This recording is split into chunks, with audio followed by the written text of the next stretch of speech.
Good morning, dear children. Today we begin with session 3, day 3 of the chapter management, and I begin with the topic importance of management today.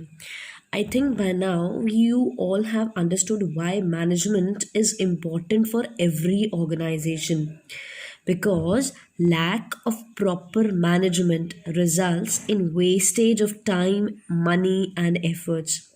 Most of the businesses fail only due to lack of management. Management is a life giving element in every business, and without it, the resources of production remain resources and shall never become production. So, in the absence of management, no organization can run successfully, and the business organizations can attain top position only and only because of the quality of management.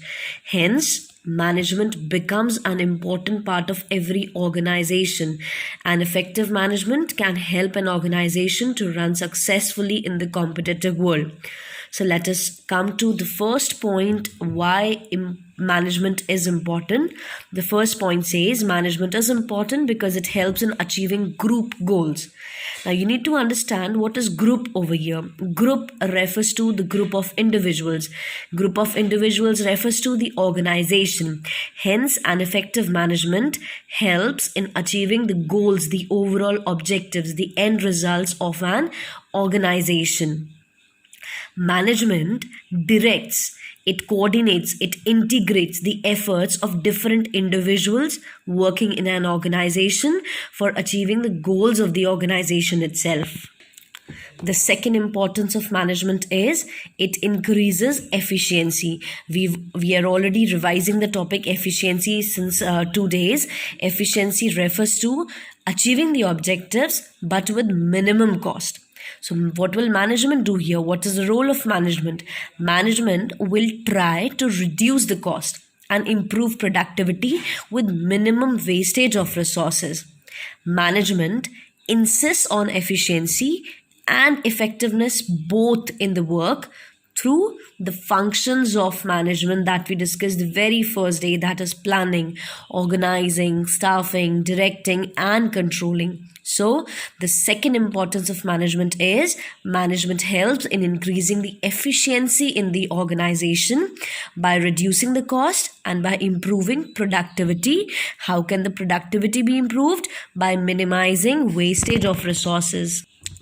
The third importance of management is it creates a dynamic organization. We've already come across the word yesterday. What is dynamic? Dynamic means something which can change according to the changes in the outside world. So, it is important for the management, it is very, very important for the management rather, to survive in the dynamic environment so that managers keep making changes in the organization to match those environmental changes. But you know what? At times it becomes really difficult for the management to adapt those changes because the employees, they're already working in their comfort zone and they start retaliating at times. They do not want those changes to be accepted in the organization and hence they are against those changes. Now, what is the role of management here? Management cannot enforce those changes forcefully on the employees. Rather, the role of management, the importance of management here is that in order to bring those changes in the organization, they must effectively and efficiently motivate the employees so that they adopt those changes willingly, they adapt those changes willingly, convincingly, so that the benefit of the organization can be ensured. The fourth importance of management is achieving personal objectives. As we discussed in the first point, that an effective management does not only help in achieving the goals of the organization, but at the same time, it is also responsible that the individuals, the employees who are working in the organization, even they are able to achieve their personal objectives. But at times, the goals of the organization and the individual goals of the employees, they start contradicting because the individuals want more and more salary, whereas the organization wants more and more productivity. So now how can both the goals, both the objectives of the individual and the organization can be ensured together? Employees can earn more by producing more, and this is how we can fulfill the objectives of both the groups, the organization as well as the individuals. And an effective manager is the one who brings maximum prosperity for the employer as well as the employee. Hence, both management and the employees need to understand the fact that both are incomplete without one another. Management must try that the employees are happy and satisfied, and employees also need to understand that even they are incomplete without management. Hence, they also must try to achieve the goals of the organization, in lieu of which their individual objectives will be taken care of by the management. The last point of importance of management is development of society. If you remember, we did the objectives of management yesterday, wherein the second objective of management was the societal objectives. So societal objectives refer to when the organizations have their commitment towards society, and in their commitment and their obligation, they have to take care of the employees who are a part of society, the consumers, they are a part of society, the suppliers, etc. So it insists on providing quality goods. If we look at employees, then they must provide competitive salary, they must create employment opportunities, they must ensure that they are using eco-friendly methods of production. So assuming all these responsibilities, small responsibilities, in a whole, they are contributing towards the development of our Indian economy. Moreover, they also contribute in increasing the GDP and leads to the growth of the nation. So we revised the topics of importance of management. Management is important for every organization, because without it, no organization can attain the top position, neither it will be able to survive in this competitive world. Hence, it becomes important because it helps in achieving group goals, it helps in increasing efficiency, creates a dynamic organization, it helps in achieving personal objectives, and it also helps in the overall development of the society. Dear children, I'll also cover the second topic for today, and that is the levels of management. What do you understand by the levels of management? If you can see the figure here in front of you, the levels of management are divided into three: top level, middle level, lower, and the supervisory level. So what is the role of these levels of management? So you must understand, and this topic becomes important from the board point of view as well, because often the board questions if they have come from this topic, they have often asked you the functions of each level of management. So you must first know who all come in the top level management, who all come in the middle level of management, and who all come in the lower or supervisory level of management. And I'll be also sending you the notes regarding the functions of all these levels of management. So let us first see who all come in this top level of management. So top level of management consists of the chairman. I repeat, please listen to it carefully. The top level of management consists of chairman, the board of directors, managing directors, general managers, presidents, vice presidents, Chief Executive Officer, which you also know as CEO. But now these multinationals, huge business organizations, they have also created positions like COO, Chief Operating Officer, CFO, Chief Financial Officer, and all these form the top level of management. But what do they do sitting here at the top level of management? Listen to it carefully, children, because functions of every level are very important from the board point of view. So what do these people do at top level of management? The overall objectives of the organization are decided by these top levels of management. Framing all the plans and policies of the organization is done by the top level of management. organizing activities to be performed by persons working at the middle level of management. That means whatever work has to be done by middle level of management will be decided by the top level of management. The top level of management is also responsible for assembling all the resources such as finance, fixed assets, etc.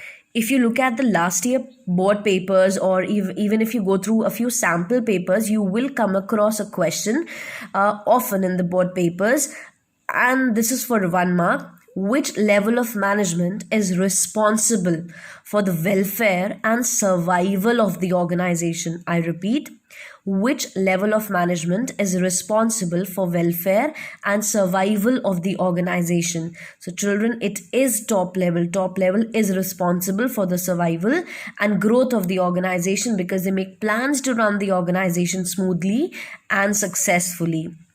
So they are the ones who integrate diverse elements and coordinate the activities. Top level people are the ones who integrate, who unite the efforts of different individuals, and they coordinate it towards achievement of the organizational objective. Then comes the middle level management. So middle level management, who all come under middle level management? We have the departmental heads such as purchase department head, sales department head, finance manager, marketing manager, plant superintendent, etc. So people of this group are responsible for executing implementation of the plans and policies which were made by the top level management. So what are the main functions of the middle level management? Middle level management interprets, executes the plans and policies which were framed by the top level management.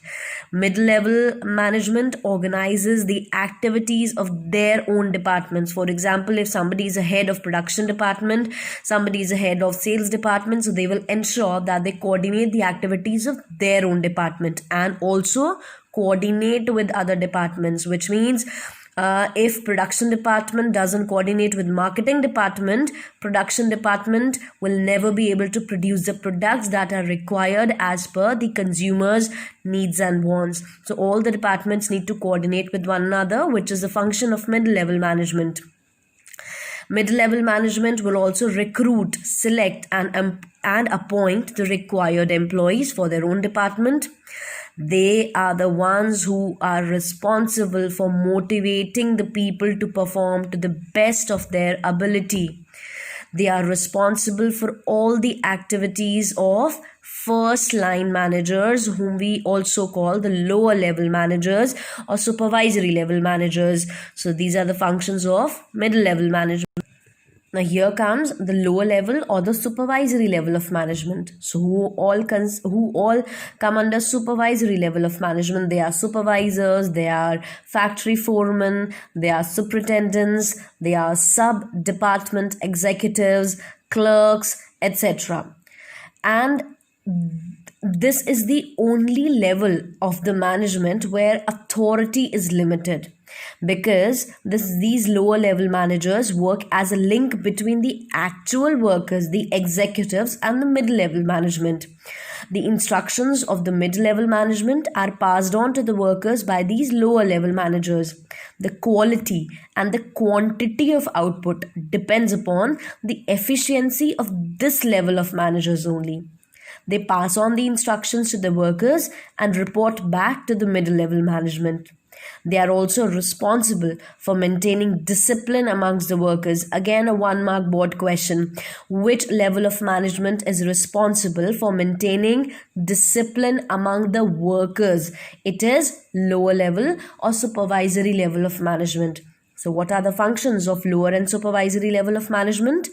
They represent the problems, they represent the grievances of the workers and report back to the middle level management. Whatever problems the workers face, they are responsible that they channelize it to the middle level management so that grievances of the workers can be resolved. Then maintaining good working conditions in the factory, developing healthy relations between superior and subordinate. This is again the work of the lower level management. Looking for the safety of the workers. It is again lower level of management is responsible for the same. They try to maintain precise standard of quality. Why? Because they are the ones who are looking towards the workers, who are the actual workers. Hence, the quality of the work, the quality of production will be the responsibility of lower or supervisory level of management. They are responsible for boosting the morale of the workers. They are the ones who develop the team spirit in them. They motivate the employees. Again, another function is minimizing the wastage of materials, maintaining safety standards. They interact with the actual workforce and pass on the instructions of the middle level management. So, children, these are the three levels of management: top level, middle level, and supervisory level.